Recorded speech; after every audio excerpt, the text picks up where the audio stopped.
Bonjour, bienvenue dans cette troisième partie de la vidéo dédiée à la diode. Dans cette partie, on va analyser et calculer trois circuits à diode. Avant ceci, on va regarder comment analyser et pour ceci, on va voir trois différents modèles. Premier modèle, ce serait le modèle idéal. Dans ce cas-là, on aurait ce qu'on appelle une diode parfaite. C'est une diode qui en inverse bloque totalement. Et dès qu'on arrive en sens positif, elle conduit directement. Voilà. Donc ça, c'est une vue de l'esprit, ça n'existe pas. Mais pour l'analyse, on verra que ce modèle numéro 1, on va l'utiliser. Deuxième modèle, c'est le modèle pratique. Pour celui-ci, on va garder notre diode parfaite et on va lui ajouter ici le seuil de tension pour arriver à la conduction. Donc c'est un caractéristique comme ça. On inverse, ça ne conduit toujours pas. Et ici, on doit aller jusqu'à la tension de seuil pour qu'elle se mette à conduire. C'est la diode qu'on va utiliser, donc le modèle de diode qu'on va utiliser dans la majorité des cas. Et puis finalement, on a le modèle complexe, celui qui s'approche le plus de la réalité. Donc on va ajouter la résistance dynamique de la diode, ce qui va nous faire ici la pente qui est là. Voilà. Dans ce cas-là, on n'a pas forcément besoin, dans la majorité des cas, d'utiliser le modèle complexe. Le modèle pratique va suffire. Voilà, alors maintenant on va analyser trois circuits. Premier circuit tout simple, ici avec une alimentation, une résistance, une diode. On va prendre une diode silicium de faible puissance, donc avec une tension de seuil de 0,7 volts.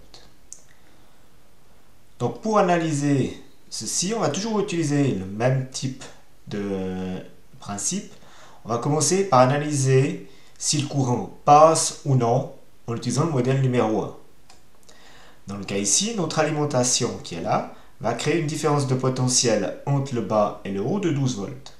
Donc si on fixe en bas le potentiel à 0 volts, en haut on aura un potentiel de 12. Donc on a ici le courant qui va descendre du potentiel 12 au potentiel 0. Donc dans la résistance ici, le courant peut passer.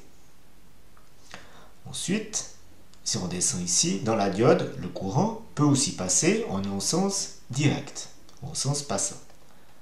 Donc on voit que le courant peut passer. En tout cas, il pourrait passer. Maintenant, on va passer à la deuxième étape. On va utiliser le modèle numéro 2 et on va ajouter les seuils de tension. Dans le cas de cette diode, il faudrait arriver à un seuil de 0,7 volts pour qu'elle se mette à conduire.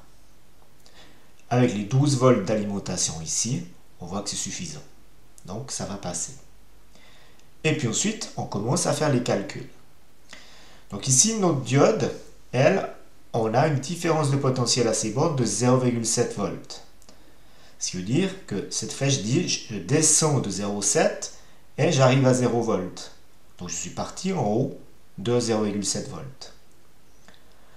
La résistance R1, elle se trouve entre le potentiel 12 et 0,7. Donc elle aura ses bornes 11,3 volts. Et maintenant, on peut calculer le courant. Donc les 11,3 volts divisés par les 2K, on obtient 5,65 mA qui traversent les deux éléments, vu qu'ils sont en série. Voilà, ça c'est le circuit le plus simple qu'on puisse faire avec une diode. Maintenant, on va partir sur des cas plus complexes pour voir différentes autres options. Exemple numéro 2, voilà le circuit qu'on va analyser.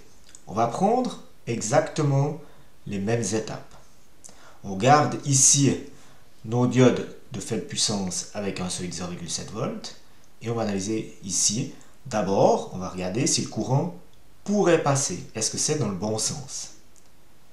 On retrouve notre alimentation 12 volts, donc on a une différence de potentiel entre le bas et le haut de 12 volts. Si on fixe en bas au potentiel 0, on a 12 volts ici.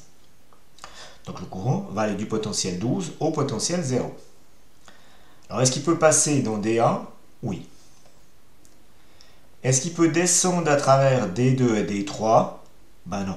Dans ce cas-là, on a D2 qui bloque. Donc attention, non, le courant ne peut pas passer, ça bloque, mais il y a une valeur à placer ici. Quand ça ne passe pas, quand ça bloque, le courant est de 0 ampère. Il faut l'indiquer.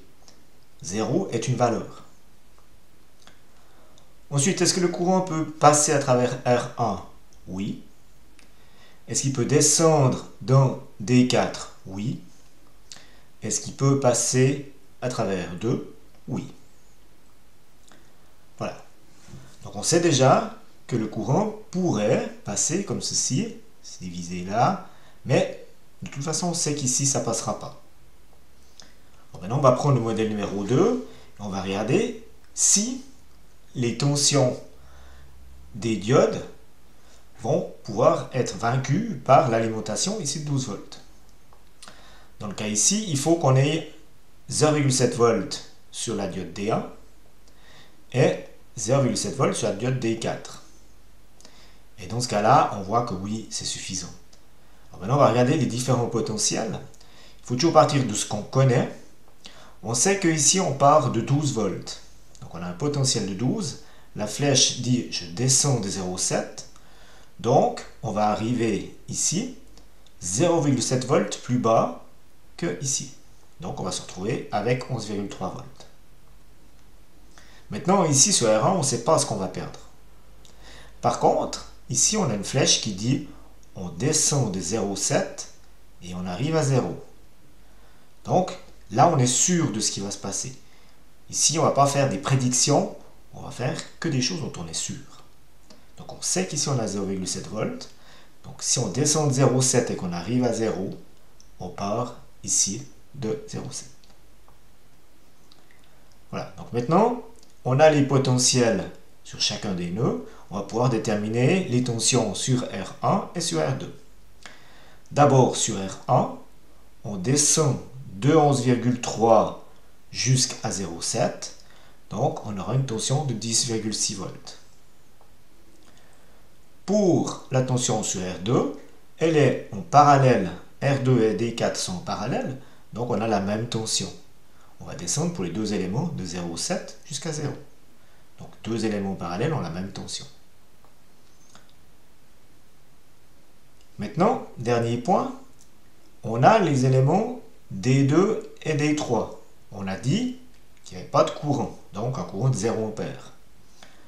Attention, s'il n'y a pas de courant, il peut quand même y avoir de la tension. Donc, il y en a de toute façon. Parce qu'on descend de 11,3 volts et on descend jusqu'à 0. Donc, on doit bien retrouver entre ce potentiel ici et le potentiel en bas, on doit trouver 11,3 volts. Donc, UD2 et UD3 ensemble doivent donner 11,3. Dans ce cas-là, comment ça va se répartir? En fait, c'est l'élément qui bloque, qui a toute la tension à ses bornes. Dans ce cas-là, on aura 11,3 volts sur D2 et 0 volts sur D3. Voilà, on a maintenant toutes les tensions. Il faut qu'on calcule maintenant les courants. Alors, on peut calculer les courants sur les résistances, mais pas sur les diodes. Donc, on a la tension sur R1 et on a la tension sur R2. Donc, on va pouvoir calculer ces deux courants-là. On va commencer par le courant IR1. Donc, 10,6 volts sur 2K, ça nous fait 5,3 mA qu'on va trouver dans R1, mais aussi dans ID1. Vu que le courant qui est là, vu qu'il ne part pas dans D2 et D3, il vient à 100% dans R1. Ensuite, on peut calculer le courant dans R2. 0,7 volts sur 220 ohms, ça nous fait 3,18 mA. Ce courant, il vient depuis IR1, ici. Une partie va partir dans IR2, et en fait, le reste va partir dans la diode numéro 4. Donc il suffit de soustraire le courant IR2 au courant IR1, on obtiendra ID4. Dans ce cas-là, on obtient 1,67 mA.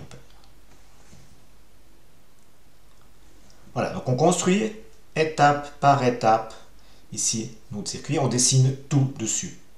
Toutes les valeurs qu'on calcule, on les place sur le schéma. Les tensions, les courants, les potentiels. On va faire un troisième exemple, qui est celui-ci. On va garder nos diodes de petite puissance avec un seuil de 0,7 volts. Et puis on va analyser de nouveau avec les mêmes étapes. On a ici notre alimentation 12 volts. Donc si on fixe le potentiel en bas à 0, on va retrouver notre potentiel de 12 en haut. Et le courant va partir du potentiel de 12 et venir ici jusqu'à 0. Donc est-ce que le courant peut traverser R1? Oui. Est-ce qu'il peut traverser D1? Oui. Est-ce qu'il peut descendre dans la diode 2? Non. Elle est en sens inverse. Donc on a un courant de 0 ampère. C'est une valeur qu'on connaît déjà. Ensuite, le courant ici, est-ce qu'il peut traverser R2? Oui. Et D3? Oui. Est-ce qu'il peut traverser la diode numéro 4? Oui. Donc on voit que le courant, il va traverser R1, D1, R2, D3 et D4. Et en fait, la diode 2, elle bloque. Donc dans le cas ici, pour l'analyse, c'est comme si elle n'était pas là. Alors maintenant, on va calculer les différentes tensions. Ici, dans notre cas, on a les diodes D1 et D3 et encore D4 qui sont au sens passant. Donc elles auront 0,7, 0,7 et 0,7. Donc ça veut dire qu'entre les trois, ici, vu qu'elles sont en série, on devrait avoir 2,1 volts de chute. Est-ce que les 12 volts suffisent à fournir les 2,1 volts? Ben oui. Donc le courant circule. Maintenant, ici, on peut fixer le potentiel ici à 0,7, mais on ne peut pas fixer le potentiel ici, on ne connaît pas. Par contre, ce qu'on sait, vu que le circuit est série, on a le complément de 2,1 aller à 12 qui est sur les deux résistances qui se trouvent en série. R1, R2 qui vaudra 3 kΩ. Dans ce cas-là, on peut calculer le courant dans le circuit. Donc on va retrouver nos 12 volts moins les 3 chutes de tension sur les 3 diodes divisé par les deux résistances qui se trouvent en série dans ce cas-là. Dans ce cas-là, uniquement parce que la diode D2, vu qu'elle est en sens bloqué, c'est comme si elle n'était pas là. Donc on obtient un courant de 3,3 mA. Courant qu'on va trouver ici pour IR1, pour IR2 et pour ID4. Le courant est identique dans tous les éléments. Maintenant, on va pouvoir, avec le courant, déterminer la tension sur R1 par la loi d'Ohm et de même pour R2. Dans ce cas-là, si on commence par R1, notre résistance de 1 kΩ fois le courant de 3,3 mA, on obtient 3,3 volts, qui est ici. Et pour la résistance R2, on a les 2 kΩ fois le courant de 3,3 mA, on obtient 6,6 volts, qu'on a ici. Ce qui nous reste à calculer, c'est la tension aux bornes de D2. Deux façons de calculer, soit on fait la différence des potentiels, ici, soit on a notre diode D2 qui est en parallèle avec, ici, la branche R2D3. Donc on a deux possibilités de faire. Si on prend ici la première option, c'est-à-dire de calculer la différence entre les deux potentiels, on sait qu'ici on part de 12 et qu'on descend de 4, vu qu'on a 3,307. 12 moins les 4, on arrive à 8 volts. Et ici, le potentiel en bas, on a une descente de 0,7 et on arrive à 0. Donc on part ici du potentiel 0,7. Donc la tension sur la diode numéro 2 sera de 8 moins 0,7, 7,3 volts. Et on arriverait au même résultat en faisant 6,6 volts plus 0,7, on obtient aussi les 7,3. On voit bien que la tension en parallèle est identique. Voilà, dans la quatrième et dernière partie de cette vidéo, on va parler de l'analyse de circuit, mais à partir d'une caractéristique de diode. Je vous remercie pour votre attention et je vous souhaite une bonne journée. Au revoir.